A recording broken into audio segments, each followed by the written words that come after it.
کیا لوگوں نے یہ سمجھ رکھا ہے کہ وہ بس اتنا کہنے پر چھوڑ دیے جائیں گے کہ ہم ایمان لائے اور ان کو آزمایا نہ جائے گا؟ جن حالات میں یہ بات ارشاد فرمائی گئی ہے وہ یہ تھے کہ مکہ معظمہ میں جو شخص بھی اسلام قبول کرتا تھا اس پر آفات اور مصائب اور مظالم کا ایک طوفان ٹوٹ پڑتا تھا۔ کوئی غلام یا غریب ہوتا تو اس کو بری طرح مارا پیٹا جاتا اور سخت ناقابل برداشت اذیتیں دی جاتی۔ کوئی دکاندار یا کاریگر ہوتا تو اس کی روزی کے دروازے بند کر دیے جاتے، یہاں تک کہ بھوکوں مرنے کی نوبت آ جاتی۔ کوئی کسی بااثر خاندان کا آدمی ہوتا تو اس کے اپنے خاندان کے لوگ اس کو طرح طرح سے تنگ کرتے اور اس کی زندگی اجیرن کر دیتے تھے۔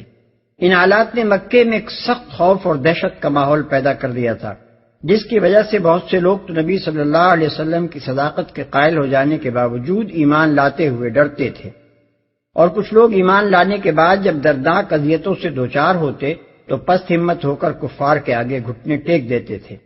ان حالات نے اگرچہ راسخ الایمان صحابہ کرام رضوان اللہ تعالی علیہم اجمعین کے عزم و ثبات میں کوئی تزلزل پیدا نہ کیا تھا، لیکن انسانی فطرت کے تقاضے سے اکثر ان پر بھی ایک شدید اضطراب کی کیفیت طاری ہو جاتی تھی۔ چنانچہ اسی کیفیت کا ایک نمونہ حضرت خباب بن ارت کی وہ روایت پیش کرتی ہے جو بخاری، ابو داؤد اور نسائی نے نقل کی ہے۔ وہ فرماتے ہیں کہ جس زمانے میں مشرکین کی سختیوں سے ہم بری طرح تنگ آئے ہوئے تھے، ایک روز میں نے دیکھا کہ نبی صلی اللہ علیہ وسلم کعبے کی دیوار کے سائے میں تشریف رکھتے ہیں۔ میں نے حاضر ہو کر عرض کیا، یا رسول اللہ، آپ ہمارے لیے دعا نہیں فرماتے؟ یہ سن کر آپ کا چہرہ جوش اور جذبے سے سرخ ہو گیا اور آپ نے فرمایا، تم سے پہلے جو اہل ایمان گزر چکے ہیں ان پر اس سے زیادہ سختیاں توڑی گئی ہیں۔ ان میں سے کسی کو زمین میں گڑھا کھود کر بٹھایا جاتا اور اس کے سر پر آرا چلا کر اس کے 2 ٹکڑے کر ڈالے جاتے، کسی کے جوڑوں پر لوہے کے کنگھے گھسے جاتے تھے تاکہ وہ ایمان سے باز آ جائے۔ خدا کی قسم یہ کام پورا ہو کر رہے گا، یہاں تک کہ ایک شخص صنعاء سے حضرموت تک بے کھٹکے سفر کرے گا اور اللہ کے سوا کوئی نہ ہوگا جس کا وہ خوف کرے۔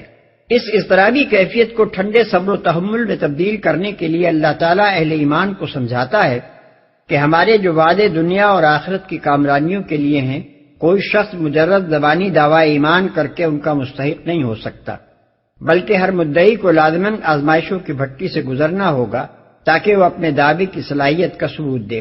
ہماری جنت اتنی سستی نہیں ہے اور نہ دنیا ہی میں ہماری خاص عنایات ایسی ارزاں ہیں کہ تم بس زبان سے ہم پر ایمان لانے کا اعلان کرو اور ہم وہ سب کچھ تمہیں بخش دیں۔ ان کے لیے تو امتحان شرط ہے، ہماری خاطر مشقتیں اٹھانی ہوں گی، جان و مال کا ضیاع برداشت کرنا ہوگا، طرح طرح کی سختیاں جھیلنی ہوں گی، خطرات، مصائب اور مشکلات کا مقابلہ کرنا ہوگا، خوف سے بھی آزمائے جاؤ گے اور لالچ سے بھی۔ ہر چیز جسے عزیز و محبوب رکھتے ہو ہماری رضا پر اسے قربان کرنا پڑے گا، اور ہر تکلیف جو تمہیں ناگوار ہے ہمارے لیے برداشت کرنی ہوگی۔ تب کہیں یہ بات کھلے گی کہ ہمیں ماننے کا جو دعویٰ تم نے کیا تھا وہ سچا تھا یا جھوٹا۔ یہ بات قرآن مجید میں ہر اس مقام پر کہی گئی ہے جہاں مصائب و شدائد کے ہجوم میں مسلمانوں پر گھبراہٹ کا عالم طاری ہوا ہے۔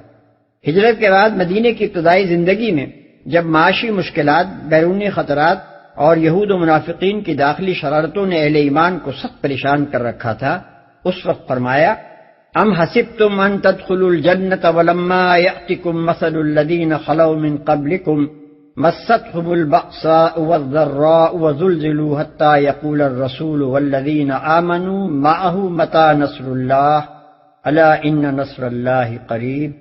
البقرہ آیت 214۔ یعنی کیا تم نے یہ سمجھ رکھا ہے کہ تم جنت میں داخل ہو جاؤ گے، حالانکہ ابھی تم پر وہ حالات نہیں گزرے جو تم سے پہلے گزرے ہوئے اہل ایمان پر گزر چکے ہیں۔ ان پر سختیاں اور تکلیفیں آئیں اور وہ ہلا مارے گئے، یہاں تک کہ رسول اور اس کے ساتھ ایمان لانے والے لوگ پکار اٹھے کہ اللہ کی مدد کب آئے گی۔ تب انہیں مژدہ سنایا گیا کہ خبردار رہو، اللہ کی مدد قریب ہے۔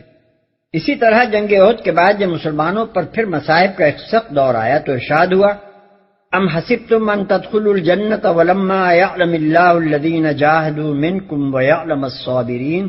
آل عمران آیت 142۔ یعنی کیا تم نے سمجھ رکھا ہے کہ جنت میں داخل ہو جاؤ گے، حالانکہ ابھی اللہ نے یہ تو دیکھا ہی نہیں کہ تم میں سے جہاد میں جان لڑانے والے اور پامردی دکھانے والے کون ہیں۔ قریب قریب یہی مضمون سورہ آل عمران آیت 189، سورہ توبہ آیت 16، سورہ محمد آیت 31 میں بھی بیان ہوا ہے۔ ان ارشادات سے اللہ تعالیٰ نے یہ حقیقت مسلمانوں کے ذہن نشین فرمائی ہے کہ آزمائش ہی وہ کسوٹی ہے جس سے کھوٹا اور کھرا پرکھا جاتا ہے۔